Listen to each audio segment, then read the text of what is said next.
Assalamualaikum warahmatullahi wabarakatuh. Saya Putuina Melani, NPM 17130024.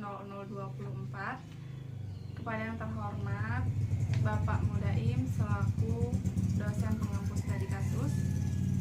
Di sini saya akan mempresentasikan hasil laporan studi kasus. Nah, yang pertama itu ada latar belakang permasalahan. Itu ada latar belakang pendidikan formal seperti sekolah dasar tentunya mengacu pada adanya tujuan dari pendidikan nasional, yaitu untuk mengembangkan peserta didik secara optimal dan mengubah perilaku peserta didik untuk menjadi lebih baik.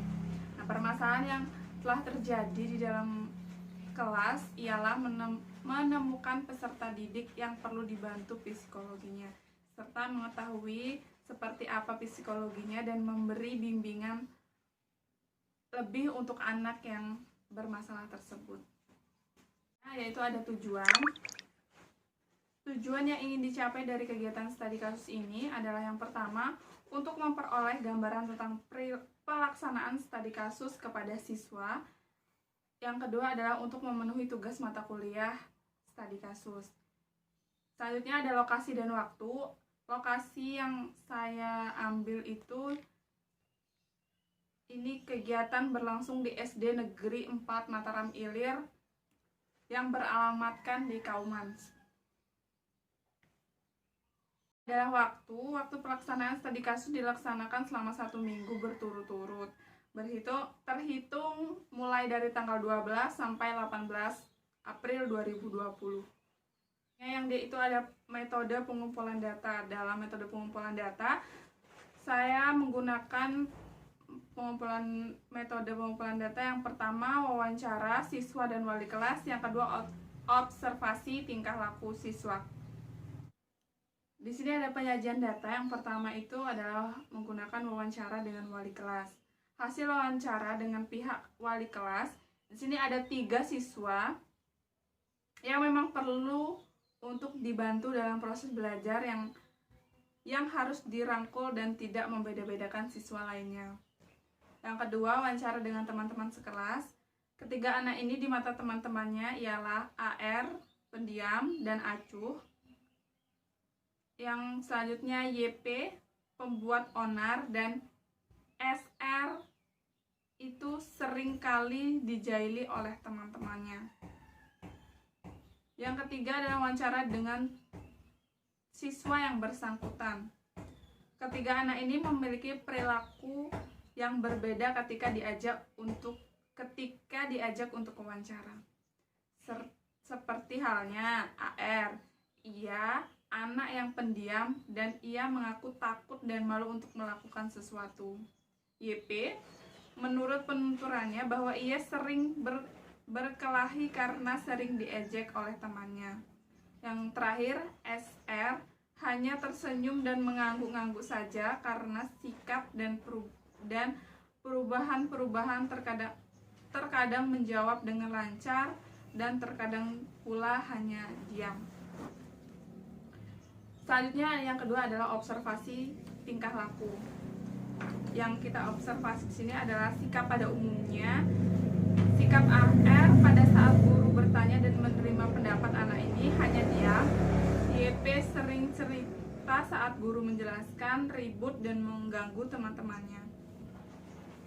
Perhatian terhadap penjelasan dan guru. Ketiga anak ini pada saat pembelajaran berlangsung kurang komunikasi dengan gurunya. Namun YP aktif jika ada diskusi. Yang ketiga adalah cara merespon guru. Ketika anak AR merespon cukup baik, YP sering mendapatkan teguran karena sulit untuk mendengarkan, sedangkan SR kadang menerima dan kadang sulit untuk menerima apa yang disampaikan oleh gurunya. Bab 2 adalah pembahasan identifikasi kasus. Nah, dalam identifikasi ini saya tidak mencantumkan secara jelas identifikasi peserta didik karena untuk menjaga kerahasiaan siswa yang bersangkutan, kerahasiaan identitas siswa yang bersangkutan. Di sini ada AR laki-laki usia 7 tahun, ada YP laki-laki 7 tahun, SR perempuan 9 tahun. Kami melampirkan 3 orang anak ini yang bermasalah di dalam kelas. Menurut penuturan wali kelas 2B bahwa anak-anak yang tercantum identitasnya di atas adalah anak-anak yang memang sulit diatur dan sulit untuk beradaptasi dengan teman-teman lainnya. Ketiga orang siswa tersebut memang memiliki perbedaan psikologi yang memang harus benar-benar dibantu dalam proses pembelajaran. Tak lepas dari itu, pihak sekolah pun harus bekerja sama dengan pihak orang tua agar keterkaitan proses bantuan ini akan mengurangi kesulitan guru untuk mengajar. Bimbingan yang diberikan ialah berupa bimbingan khusus. Ini adalah gejala dan memilih analisis kasus. Nah, itu tadi yang pertama adalah anak pendiam, sikap diri yang tertutup dengan orang lain. Yang kedua adalah merasa enggan saat berbuat, perasaan enggan dan suka melakukan suatu hal yang akan menyebabkan siswa tidak pandai untuk menyampaikan pendapat atau ragu-ragu. Yang ketiga, merasa malu terhadap orang lain. Perasaan malu sebenarnya merupakan sifat yang baik dan banyak sekali dipuji, terutama malu yang membangun seseorang untuk tidak melakukan sesuatu kesalahan atau pelanggaran. Yang selanjutnya, acuh terhadap lingkungan, keterbatasan. Yang terakhir adalah menganggap sikap diam sebagai kepribadian yang baik. Adalah anak hiperaktif, tidak suka memiliki banyak teman. Selanjutnya, sering melakukan pemotongan pembicaraan. Anak hiperaktif ini cenderung tidak bisa tenang, cenderung tidak sabar, suka melawan dan suka merusak barang-barang. Uang yang ada di sekitar anak ini cenderung sangat pelit dalam berbagai hal sekalipun, Tidak mudah lelah dan jarang fokus. Yang ketiga adalah anak gangguan mental akibat infeksi atau intoxikasi, gangguan metabolisme, perubahan atau gizi, penyakit otak yang nyata, depresi psikososial dan lingkungan. Prosedur pemberian bantuan. Yang pertama ada analisis. Berdasarkan data yang telah terkumpul yang telah disajikan pada bab 2, maka analisis data yang digunakan berdasarkan saat tersebut dimasukkan untuk mendapatkan gambaran mengenai kasus yang ditangani sekaligus untuk mengetahui kekuatan dan kelemahan dari proses pengembangan kasus siswa tersebut sebagai berikut. Yang pertama adalah wawancara. Dari hasil wawancara yang dilakukan terhadap konseli, maka dapat disimpulkan bahwa AR tidak dapat bergaul atau sulit bergaul. YP sering membuat onar, sedangkan SR sikapnya yang berubah-ubah. Yang kedua adalah sintetis. Adapun faktor pendukung yaitu yang pertama, siswa berubah terbuka dan berpartisipasi pada saat diwawancarai dan mengerti jika dirangkul langsung oleh gurunya. Adapun faktor penghambat yaitu siswa kurang komunikasi dengan orang tua yang ada di rumah dan guru yang ada di sekolahnya. Yang ketiga adalah diagnosis. Dengan melihat ukuran pada analisis dan sintetis, maka penulis dapat menyimpulkan bahwa masalah yang dialami si AR, YP, dan SR ini disebabkan faktor lain yaitu kurang perhatian dari orang tua, lingkungan yang bebas, bullying teman, kesalahpahaman antar siswa bermasalah dengan temannya.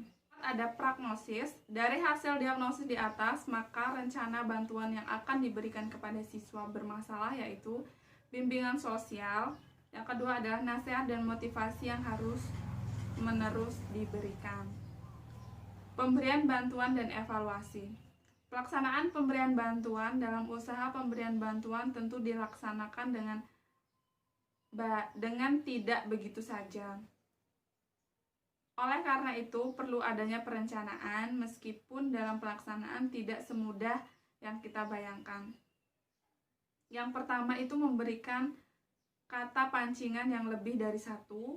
Yang kedua, jika siswa sudah mengucapkan kata pancingan, maka kita mencoba lagi memberikan kata pancingan yang lain. Yang ketiga, menggali kemampuan apa yang siswa miliki dan melihat keseharian di kelas. Memonitoring kegiatan siswa apakah bisa mengembangkan kemampuannya tersebut. Evaluasi setelah pemberian bantuan kepada siswa berupa layanan langsung. Dari segi keberhasilannya, siswa menyadari perilaku yang dilakukan, lebih terbuka dengan gurunya, berusaha memperbaiki diri agar dapat diterima oleh teman-temannya. Dari segi keberhasilannya, kami belum mampu secara maksimal memberikan layanan secara mendalam. Akan tetapi, kami sudah memberikan usaha yang sangat maksimal demi kelancaran dan kegiatan studi kasus ini. Pelimpahan tindak lanjut. Untuk mencapai hasil yang maksimal terhadap usaha bantuan dalam bentuk pelimpahan dan tindak lanjut ini, diperlukan untuk mengetahui dan mengikuti perkembangan atas kemajuan siswa tersebut nantinya. Maka dalam kegiatan ini sangat diharapkan peranan dari pihak guru dan orang tua siswa untuk memberikan perhatian. Untuk itu kami mengharapkan masing-masing kepada guru dan pihak sekolah mengamati perkembangan lebih lanjut. Guru dan orang tua diharapkan membina kerjasama. Diharapkan orang tua lebih membantu anak-anaknya, serta tidak pernah lelah untuk memberikan nasihat yang baik untuk anaknya. Yang keempat, yang terakhir, siswa tersebut diharapkan agar dapat mengembangkan potensinya yang dimiliki dengan bergaul dengan temannya sehingga menciptakan lingkungan sosial yang baik. Saja yang dapat saya sampaikan, kurang lebihnya saya mohon maaf. Saya akhiri. Wassalamualaikum warahmatullahi wabarakatuh.